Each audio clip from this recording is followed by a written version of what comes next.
زمان پاک نگراں حکومت نے عارضی طور پر عدالتی حکم پر عمل روک دیا۔ فورسز کے پیچھے ہٹنے پر پی ٹی آئی کا جشن۔ نگران حکومت پنجاب نے کہا ہے کہ پاکستان سپر لیگ کے میچز کی وجہ سے لاہور میں سابق وزیر اعظم عمران خان کی رہائش گاہ زمان پارک سے سیکورٹی فورسز کو ہٹاتے ہوئے عارضی طور پر عدالتی حکم پر عمل درآمد کے لیے جاری کارروائی کو روک دیا گیا ہے۔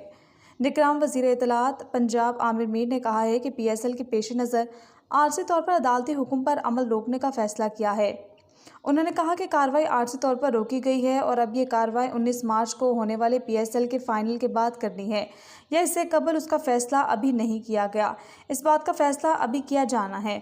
عامر میر کا کہنا تھا کہ اتوار کے روز پی ٹی آئی کو لاہور میں جلسہ کرنے کی ہرگز اجازت نہیں دی جائے گی کیونکہ اس روز پی ایس ایل کا فائنل کھیلا جانا ہے۔ یہ بھی بتاتے چلیں کہ پولیس اور سیکورٹی اہلکاروں نے توشہ خانہ کیس کے سلسلے میں سابق وزیر اعظم کو آج الصبح گرفتار